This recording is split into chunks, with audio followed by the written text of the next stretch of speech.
Hey, I'm Dan Pascone, CEO of Tailored Wealth and host of the Making Sense of Your Money podcast, real conversations to help high earners make sharper decisions so their money works as hard as they do.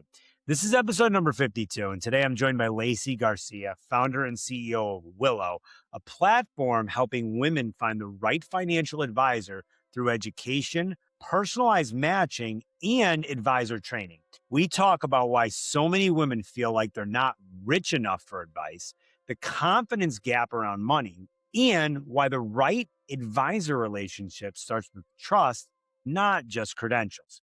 Before we dive in, make sure you're subscribed on your favorite platform. And if you find the show valuable, I'd really appreciate you leaving a quick review. Thanks so much and enjoy. Brought to you by Tailored Wealth, helping business leaders live their version of a rich life. Welcome to another edition of the Making Sense of Your Money podcast, where we cut through the financial noise and help business leaders to make smart, confident money decisions. Lacy, thanks so much for joining Making Sense of Your Money. Really excited to chat with you today. This is going to be a lot of fun. Dan, thank you so much for having me. Excited to be here and excited to chat with you. Yeah, I love the work that you and your team are doing at Willow. So I'm excited to chat more about that. I think our audience is going to really enjoy it. So give us a quick high-level overview of who you are, what you do, and what you help your clients to accomplish today. Awesome. Well, Willow, it's trustwillow.com.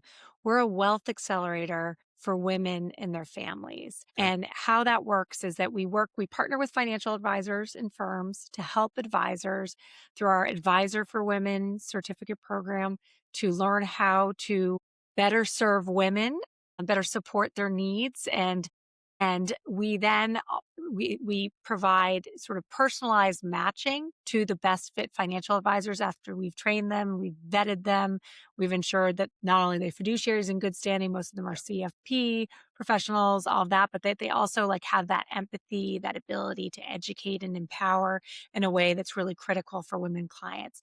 And then we also help women, a lot of women out there who aren't sure, do I actually need an advisor? Right. What exactly is an advisor and what's that relationship look like? So we sort of start with personalized education and guidance and helping them to figure out sort of what type of advice they need and then get them connected to that right advice. I love that. I love the Yeah. mission and what you're helping folks to do, and getting women connected with the right advisors is Yeah. so critical. I mean, that connection piece, we're going to definitely speak more about Yeah. that. But before we get into that, I'm sure there's a backstory that prompted you to create this organization and to solve this need in the marketplace. Tell us a little bit about your backstory and what prompted you to found Willow. Definitely. There's a heck of a backstory.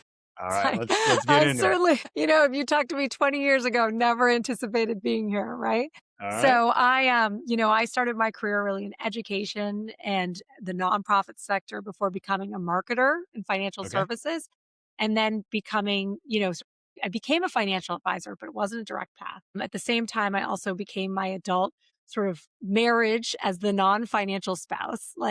So long story short, over life experience and professional experience coming together, I became somebody who needed to find the right fit advisor as I navigated becoming the sole provider, first a main breadwinner, then sole provider, then a divorce. I'm starting a business, all the things. And, Okay. I was somebody who was in the industry at that point, clearly had skipped some years. So I didn't have all the answers myself, really Yep. needed help. But I had a really hard time finding the right advisor who I could connect with, right? And so I didn't want anyone to ever have to suffer the way that I did. And it turned out, that I, have an entrepreneurship and a tech background sort of as well. Yep. And it turns out that this is, I'm not just one data point. I'm one of millions. And also, as we look forward, the largest opportunity in wealth management is women, right? So therefore, it seemed like a good idea to try to help solve this problem. So many questions. All right. So it sounds like you're going through a lot of life transition stuff, Yeah. which is typically a time when people are looking for advisors and looking to connect Yes. with advisors. But a lot of times, and I'm sure we're going to get into this, I find in the work that we do, that investors, consumers, potential clients don't Yeah. know if they should work with an advisor? Do they need an advisor? Do they want to work with an advisor? Let's talk about your personal journey first. Yeah. Were you seeking out an advisor when you were going through this stuff with respect to life transitions? Or did you just feel like I need a little bit more support? What prompted you to kind of go down this Yeah. search and start to look for who could be the right advisor for me? Yeah.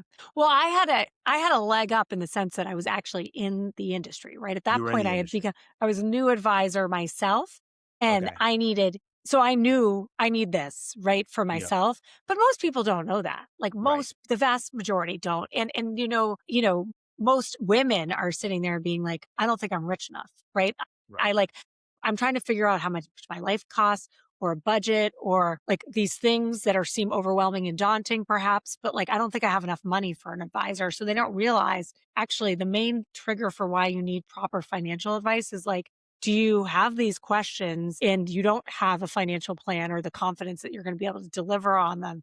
Then we could talk about the nuances too about like sort of the solutions depending on how much money you have. But at the end of the day, like if you're sick, you go to the doctor, right? Right.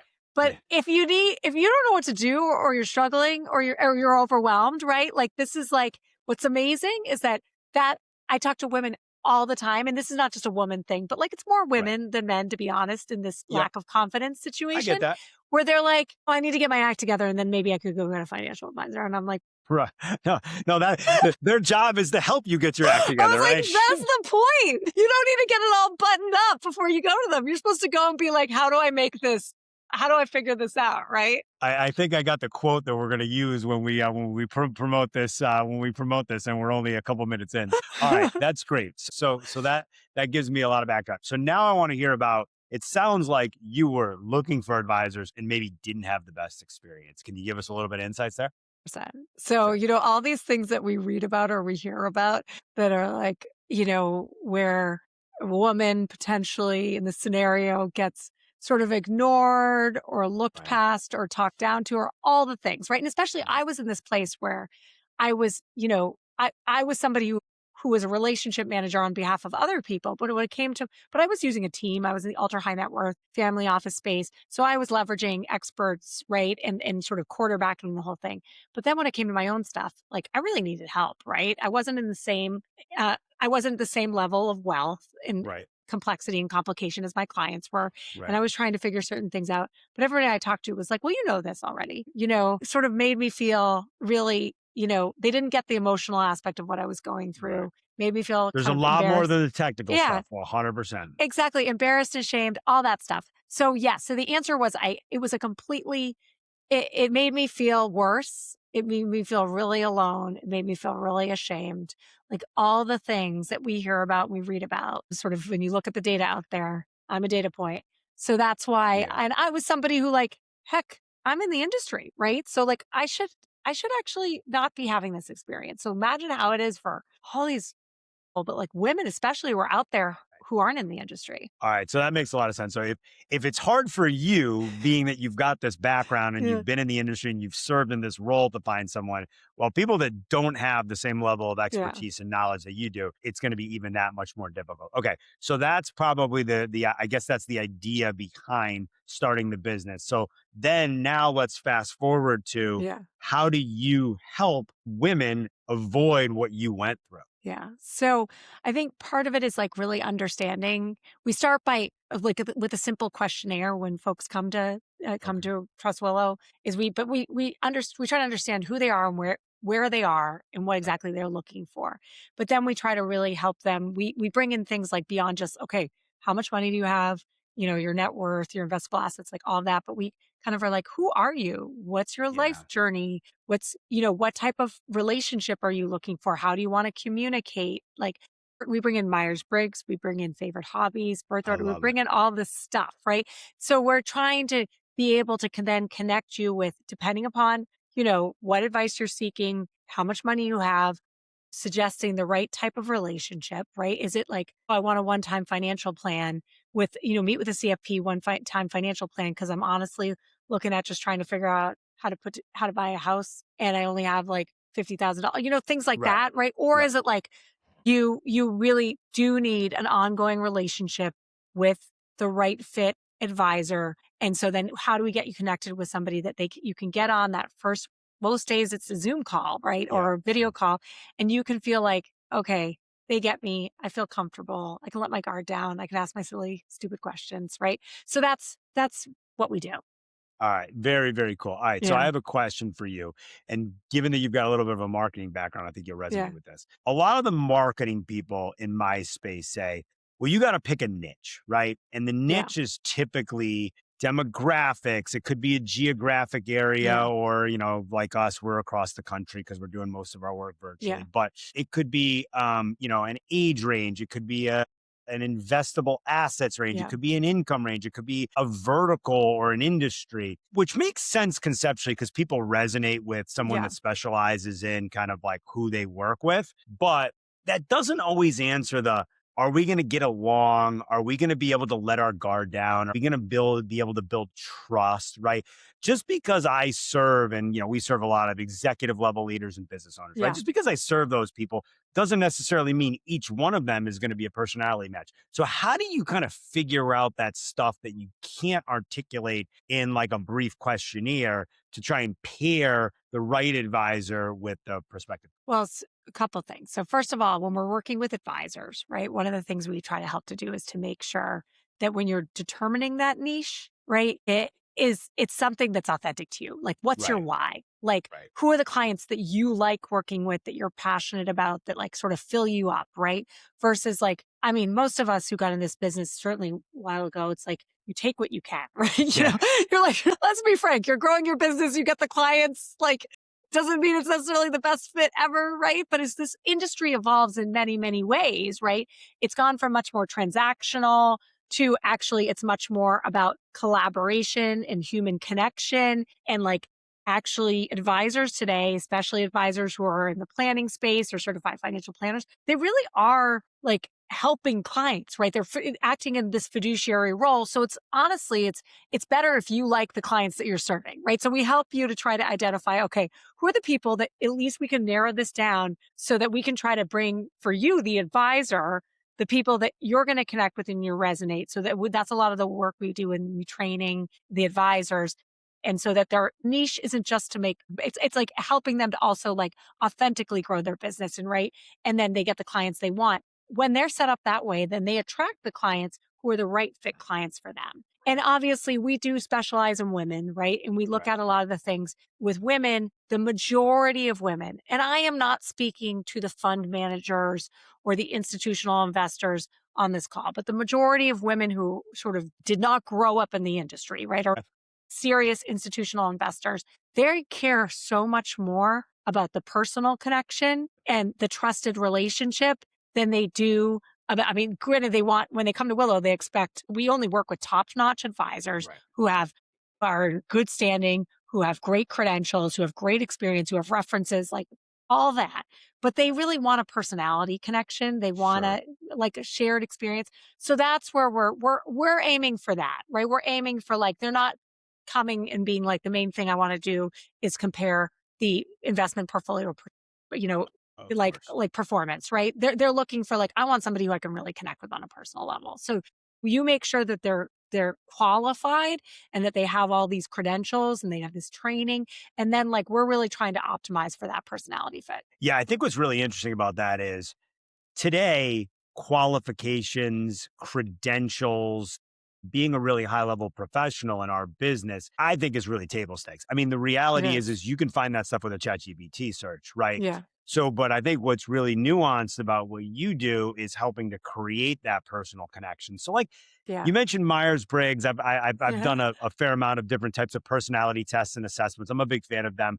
Tell us a little bit about, and maybe like some anecdotes or some experiences Yeah. that you've had that lead to, if I'm a woman that's listening to this and I'm searching for the right Yeah. advisor, what are some of those pieces that typically end up helping you to connect and form a great partnership? So when you get matched, you go through our process, All right? right. And you answer all your questions. You get shown 3 potential advisors, right? We have AI working in the background, Yep. right? We're data set matching from all your Yep. answers and all the advisors' answers. We also have human QA in there, like making sure that everything is working. Okay. But when you get served sort of the 3 initial recommendations.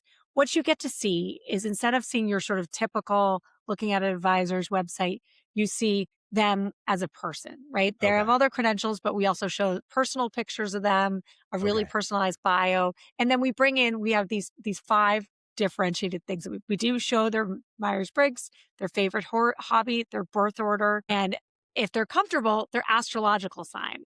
Tell me about that. So yeah. I was wondering if that was going to come up. So what does that tell? I mean, I get the Myers-Briggs thing. I get that, like how you kind of relate to people, but tell me a little bit about the birth So stuff. for starters, this is also like, this was built more for women, right? And Yeah. not that, and some, we find like a lot of younger men are like totally into it. But that said, it is, not for every woman necessarily, but a lot of us, are sort of checking, our zodiac and the star sign to sort of see if like, okay, if there's, I think I would get along, or, oh, I don't necessarily. It's not like the main decision maker or driving force, Right. but it's just also like, okay, you can at least see, instead of just reading about, obviously Dan's background, experience, blah, blah, blah, like all the credentials, obviously tailored wealth, like impressive. But instead it's like seeing Dan with his family, Dan's like favorite things to do outside of work, Dan's personality. And you're kind of like, you get this sense of Dan as like a real person. And it's like, okay, is that someone that when I get on that call with him, I feel like I'm going to click with, right? Like versus like, we probably don't have that much in common. Like he looks really experienced, but that's kind of what we're helping. So it's almost in some ways, and I hate to say, but it's like a little bit like more like a matchmaking service, because we want you to feel like a personal connection. We're not trying to set people up romantically in any way, shape, or form, but we are trying to connect you with somebody that you're going to like become that close confidant, that trusted advisor that you have that personal relationship with. Which is so important. Yeah. Now, when you're doing this matchmaking, this financial matchmaking, we'll call it, are you giving the prospective client options? Are you making one direct match? What does that typically look like? Are you serving? If I'm a woman and I need an advisor, what am I getting when I go through this? Yeah, so we are providing you'll get 3 initial recommendations. If you don't see the right fit person, first of all, you can speak to a member of our team, or you can just instantly kind of rematch and get more options. Okay. So no, we definitely aim to get you the right person. And sometimes we ask for your feedback. Okay, if these don't look right, what doesn't look right? And then we're able obviously to provide a better selection. So, there's lots of optionality in it because you don't necessarily know upfront, right? And we want to make sure that you're comfortable and confident in the process, and you're kind of in charge of the process, right? And making sure that somebody looks like they could be the real right fit for you before you start speaking to them. Okay, let's talk a little bit about serving women in general from a financial perspective. I think that's a really interesting topic. When you say you're connecting with women, is it typically single women? Is it women that are making the financial decisions in their family? What types of profiles do you see come through? That's question 1, and then I'll say the follow-up. Okay, so Willow is sort of proactively out there. And we're, by the way, partnered with, you may know Jean Shotsky and Her Money Media, but we're strategic partners, and we are sort of find an advisor for her as well. Okay.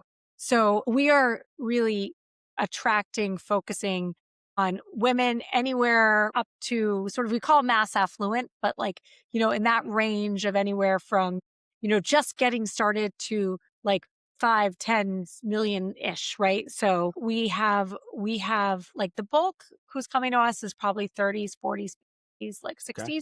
Although, we are also, really it's 20s to 70s. We work with women, or we attract women in all stages of life. We focus a lot on life journeys. So we are seeing, obviously, my story of divorce, people who are comfortable, resonate, or newly widowed, or looking at that path. But we also see, I think 40% of the folks who are coming to us are married, right? Okay. That said, I expect that to change, because I don't know if you know this stat, but by 2030, expect sort of in the US, the data expects that 45% of women ages 22 to 45 will be single and childless. Okay. So there's so obviously there's all these paradigm shifts taking place, right? And we can talk specifically about the data around women sort of in general, but there are more and more single women, whether it's not necessarily just divorce or widowhood, like, but a lot of it now is more by choice, right? Women are delaying getting married,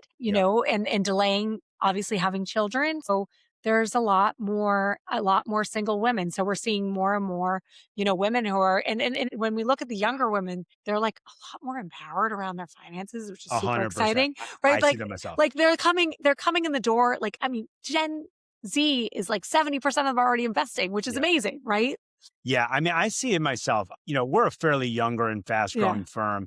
And so I see with a lot of, especially like the clients we brought on in the last few years, Yeah. even if they are married, a lot of times the woman is sort of like the point person when it comes to finances. Totally. Now, I always like if they are spouses, I always like bringing them both Both. into the fold, right? As much as possible. And you hear the old adage, and I'm sure you Yeah. saw it probably in your industry of like the old male financial advisor only speaking to the man as the client, and then the woman feeling like they're kind of left out. And I mean, I hope that is for the most Dan, part I'm going to happening tell less. you, Yeah, go ahead. it's happening more prevalently than you realize. Really? That Is actually, it, I hate hearing that, frankly, but go ahead, tell me about it. no, 70% of women are leaving their advisors. Yeah. Yeah. That's happening. I mean, like, I'm glad, and I didn't mean to cut you off because I'm glad you're not doing that. No, And, you were going the same way I was going. you don't strike me as someone who's doing that, but it's, and you know what? And some of it is just because a lot of it is not necessarily purposeful. Yep. It's just that they're unaware, right? That's Yeah. one of the things our training program focuses Sure. on, because there's a lot of great older male advisors who've just been doing things a certain way for a really long time. Sure. And nobody's ever given them any feedback. Like nobody's ever trained them how to like stop, look at them both and ask some questions and focus on her. You know what I'm saying? So some of it can be fixed. Some of it's some of it is, time for them to retire. But like, Sure. Yeah, no, I get it. The old boys club. I get it. Yeah. All right. So then from your perspective, I think you've got a great perspective to answer this question, being that you've done this role, you served you were a client as well. Yeah. And now you're running a business that essentially solves for this issue. What is different about serving a woman from a financial perspective? How are their needs potentially different? And how do you ultimately help them find the right advisor? Yeah. So I think sort of in general, we just look at women, despite all of the progress that's been made, right? Yep. Today, women still earn 83 cents on the dollar, And if we look at just for these are some sort of thinking about it, taking a step back and looking at like women who are not a monolithic group, but like just putting them together for a minute as a monolithic group. They're because retirement is sort of becoming known as a women's retirement crisis, right? That's a real issue. Because things just to think about and sort of understand that at this point, I think that women are about when they're retiring with only 70% of the income that men have, and that's typically due to this, gender pay gap, career interruptions for childcare or for caring for aging loved ones, and they're also outliving them, right? So there's all these factors that just are important to understand, right? That impact a lot of women, because even if you've got a very successful woman executive who's coming in to your office and she's a high earner, she's probably still earning a little bit less, right? She's probably had these other dynamics involved. So those are important things for you just to kind of understand and know and think about. So I think one of the things is that life events, transitions, and emotional aspect of money is generally much more a piece of the picture with women, right? Because they are not necessarily just coming in and being like, I want to see performance or this or that. They're coming in and they're being like, it's about like, am I going to be okay? Or how am I going to pay for my children's college? And how am I going to be able to start this new business? And how am I going to be, it's much more driven around sort of life experience, events, and emotions play a role as well. So I think that those are some things just to be aware of in general. And then it's also really important that like, they're not a monolithic group. Who is she? Right. Like, and who is she? And like, do take 5 to 10 minutes if you're an advisor. Take more, like research her before getting on the phone. You know what I'm saying?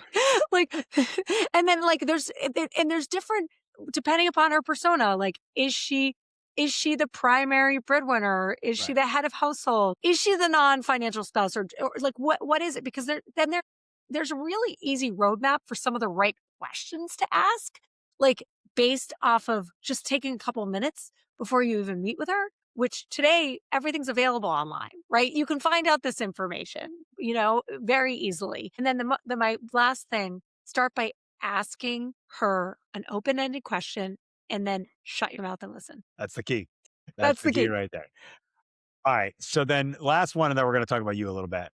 I've been privileged and very lucky to serve some really badass women in Yeah. my practice, right? So I've worked with a bunch of women myself.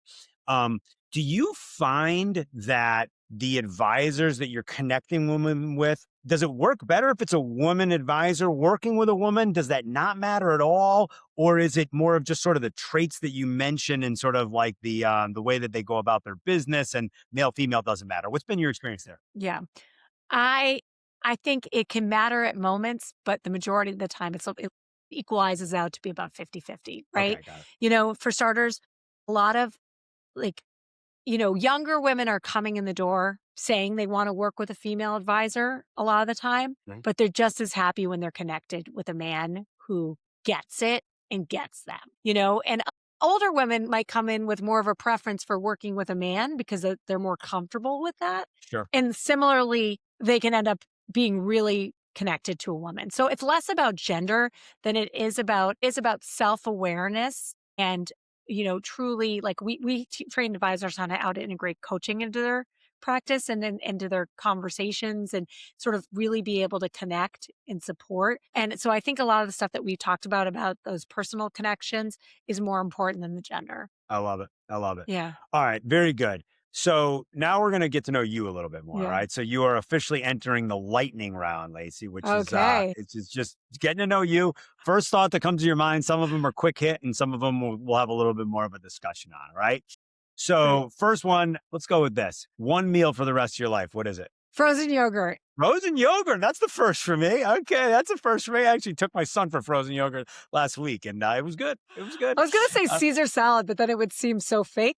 Yeah, I'm a Caesar salad person too. I could do that one as well. All right, very good. What's one tool or piece of technology, not your phone, not your computer, that you can't live without? Oh, that's maybe my watch, right? Your Yes, watch. at my Okay. watch. Yeah. All right. Sounds good. I like it. I like it. All right. What is one quote or phrase or even concept for that matter about money that is that's really resonated and been impactful for you? Oh, there's so many. Sorry. I'm thinking quick. I think that there's nothing more powerful than feeling that you are in control of your money and being in a place where your money can work for you. Love that. Knowledge is And power. what's one habit or hack that's had a major impact on your success that you can share with our audience? Being intentional, and Okay. being Tell us more about like that. putting so I think I'm like a big health and wellness and health and well, health is wealth, right? Health as And wealth. health is Absolutely. wealth and you're a parent, I'm a parent. We're busy, growing businesses and all the things. Yep. And I think that I've had to learn as I've hit, older than I'd like to admit, like you got to take a couple minutes for yourself, right? You've got to, Sure. whatever it is, I'm a like working out, you know, meditating a bit, like getting in my infrared sauna, whatever it is. And some days it's 5 minutes. Like most often it's like 15 to 20. It's Yeah. not like a half an hour or even an hour. Yeah. But I feel like those things are what keep you like centered and grounded and intentional, right? And that gives you that moment to plan ahead. And then you can like show up and be more present and more effective. 100% agreed. And Yeah. I've been a workout and meditation guy for a while, but I just started getting into Yeah. the infrared sauna and I really like it. So Yes. I'm with you on that Well, one. and by the way, here's a pro tip. The ones online that aren't that expensive Yeah. actually work. I have one of the, Oh, I have you do? one of the, Okay. So I you have one. have, So I go to a place. yeah, I've been doing infrared sauna, infrared red light, and then yeah. cryotherapy. Those have been new ones that I've done And I think recently. all of it makes a big difference. I was Yeah. actually thinking about, I was like, that's probably what I should have said in the technology that I can't live without. But, Yeah. All right. Good, good, good. All right. One skill that you're working on developing right I think balance and now. Okay. being more effective, like, right? Because the problem is when you're doing so much, sometimes it's like what I said that is a strength is also can be an Achilles heel. It's like not actually trying to do too much and not like focusing because you have to focus to be effective. Percent. All Yeah. right. So you were good enough to share with us a little bit about your money Yeah. journey. So our purpose is to help our clients design and Yeah. live their version of a rich life. So I want to hear, Yeah. what does your version of a rich life look like today? So I am a family first, very family oriented, and so I have one son who's my world, but very close to the rest of my family. So for me, money is my way of enabling, providing opportunities and experiences, and that sort of stability and security for my family. So that is really, so I think for me, it's about having it to spend it in the right way, right? Like, Sure. and be able to provide, it's a conduit. It's a conduit to, a quality of life and supporting my family. Yeah, Yeah. 100% agree with that, especially on the life experiences when it comes to kids. I'm a Yeah. big believer Yeah. in experiences over possessions, if you will. All right, Totally. great stuff, Lacey. Great Good. stuff. Finally, if our listeners want to connect with you individually, personally, Yes. or collaborate or learn more Yeah. about Willows, give us a little bit about where we can find you and your firm. Yes, so you can come to trustwillow.com. You can find me on LinkedIn at Lacy Garcia. You can find me on Instagram. And I'm also, Lacy at Trust Willow. We're really accessible and we're open and the Cool. team is excited. This is our passion, right? This is what we're all about. And especially if you're sitting there and you're thinking like, I'm not ready. I don't know what to do. Like it's the right time to reach out. That's what we're here for. I love it. That is a great way to close it. Thanks so much for sharing your time and Good. your insights today, and really, really love what you're doing Great. for the people that you're serving and helping them to get the help that they need. So Awesome. great stuff. That's it for Great. the episode. You can find the podcast along with our newsletter and our YouTube channel all for free at makingsenseofyourmoney.com. And as always, prioritize your version of a rich life.